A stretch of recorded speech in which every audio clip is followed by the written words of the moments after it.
Hey guys, I'm Ted here to give you another lecture, and for this lecture we're going to discuss the Plane Wars. Uh, Now before we begin our lecture on the Plane Wars, I just like to do a customary recap and just lightly touch on what we discussed in our last lecture. So in our last lecture we discussed the Great Strikes, the great industrial strikes that occurred after 1875.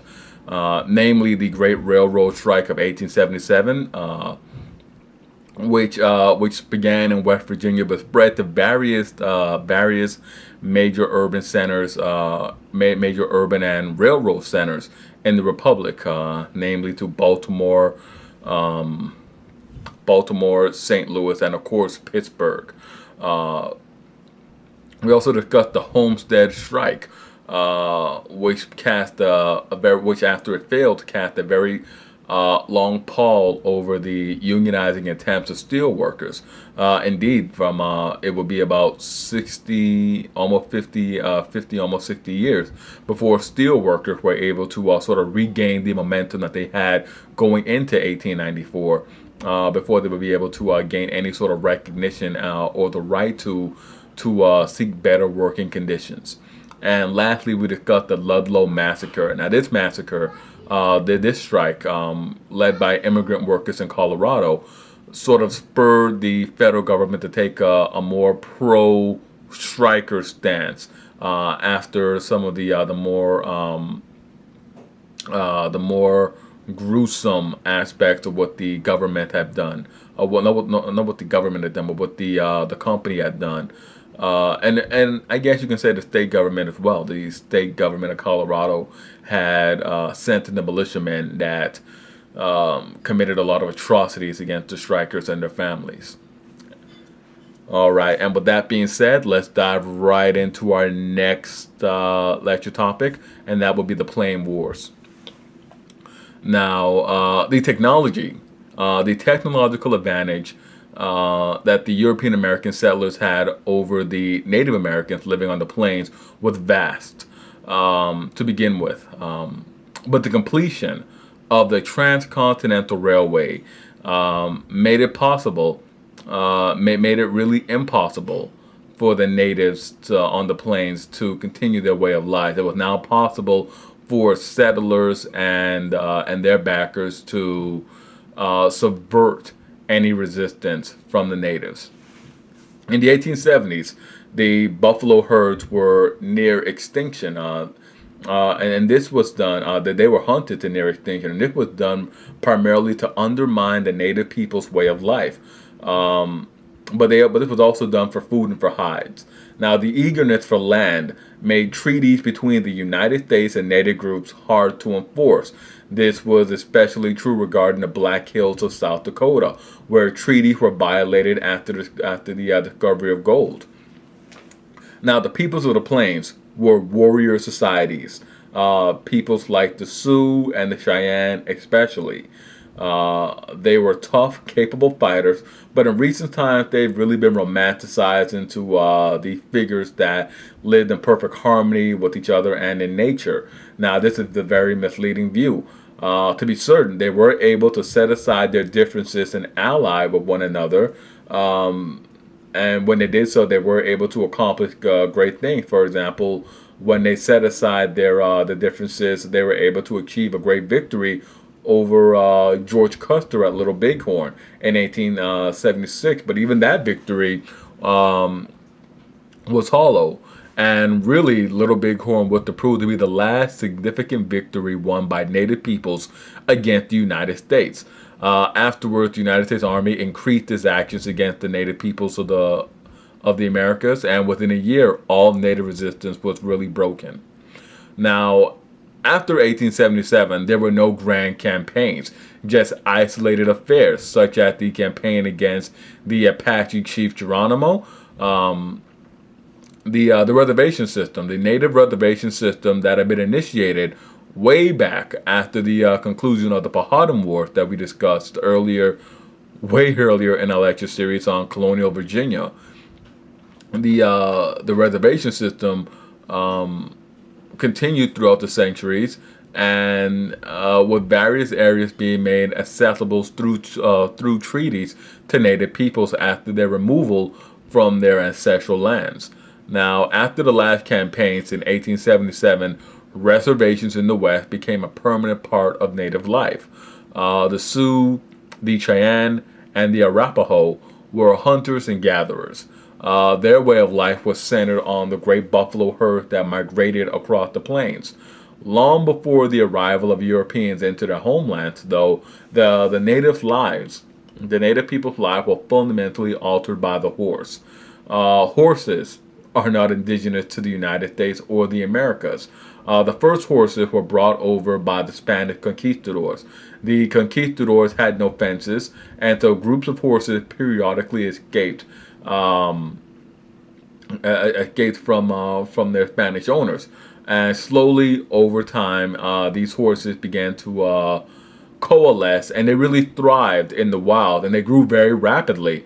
Wild horse herds spread into the interior of both North and South America. As the horses spread deeper onto the American interior, they came into contact with the native peoples. Now, when the peoples of the plains encountered the horses, they very quickly saw the potential in utilizing horses, and very quickly domesticated the horses. Now, this was a revolutionary change for the native peoples of the plains. For one, it made their diet more carnivorous. They were now able to hunt down the buffalo on horseback instead of on foot.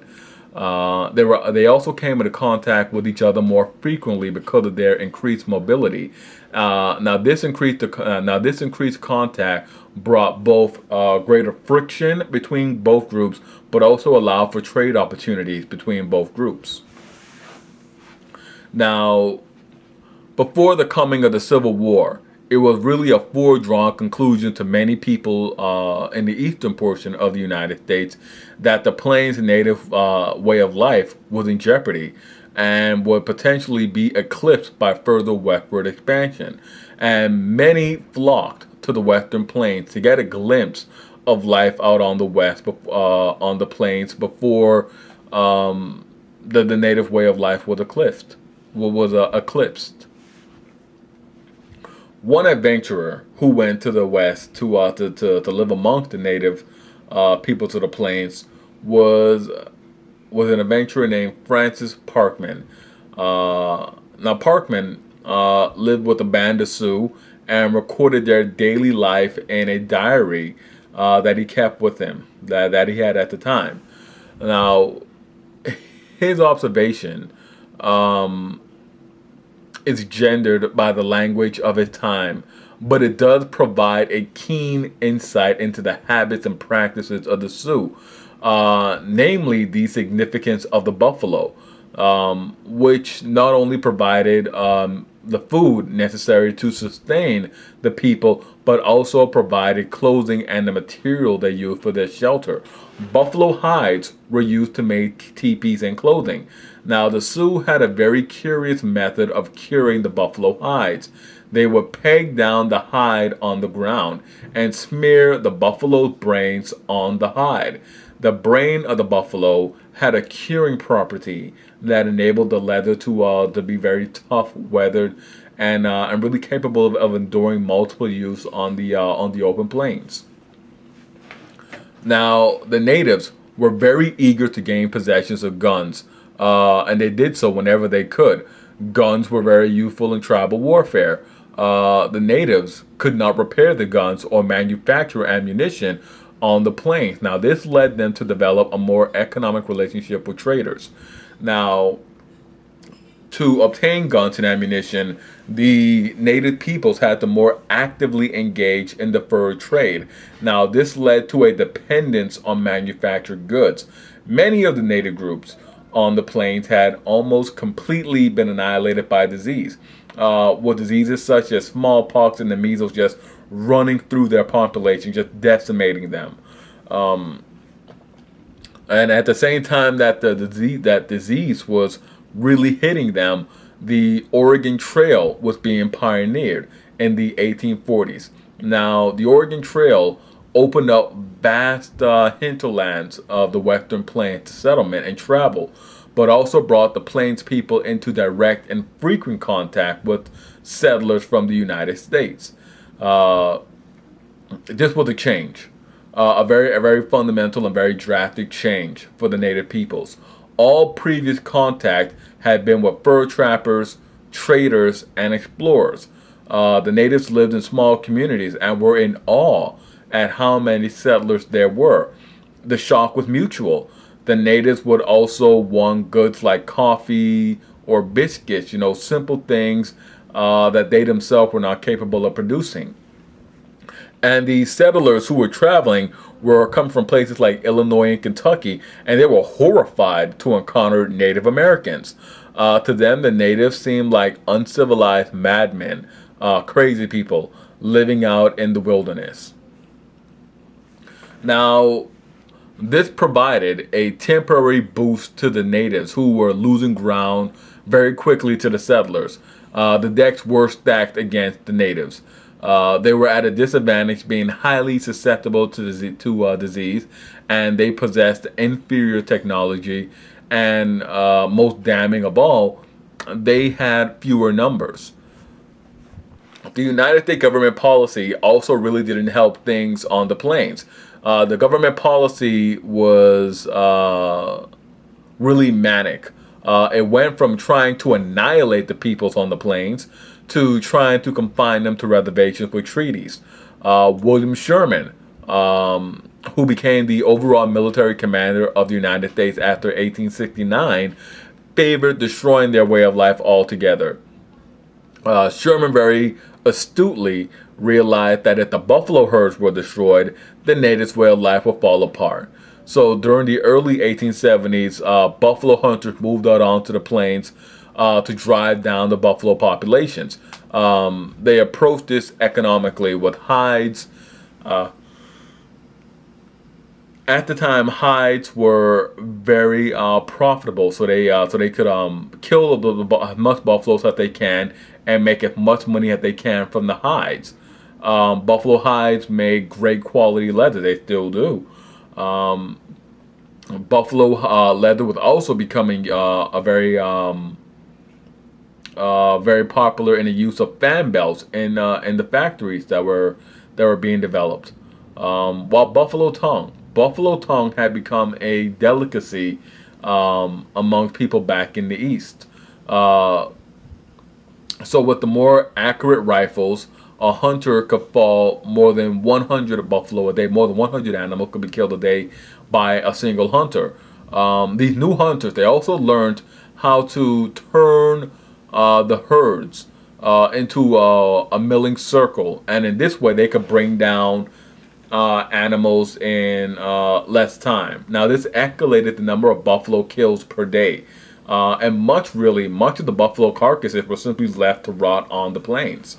Now we'll cut here, we'll break here, and we'll finish up our lecture on the Plains Wars next time. But as always, I am Ted. Hit like, subscribe, and comment, and let me know what you thought about this lecture.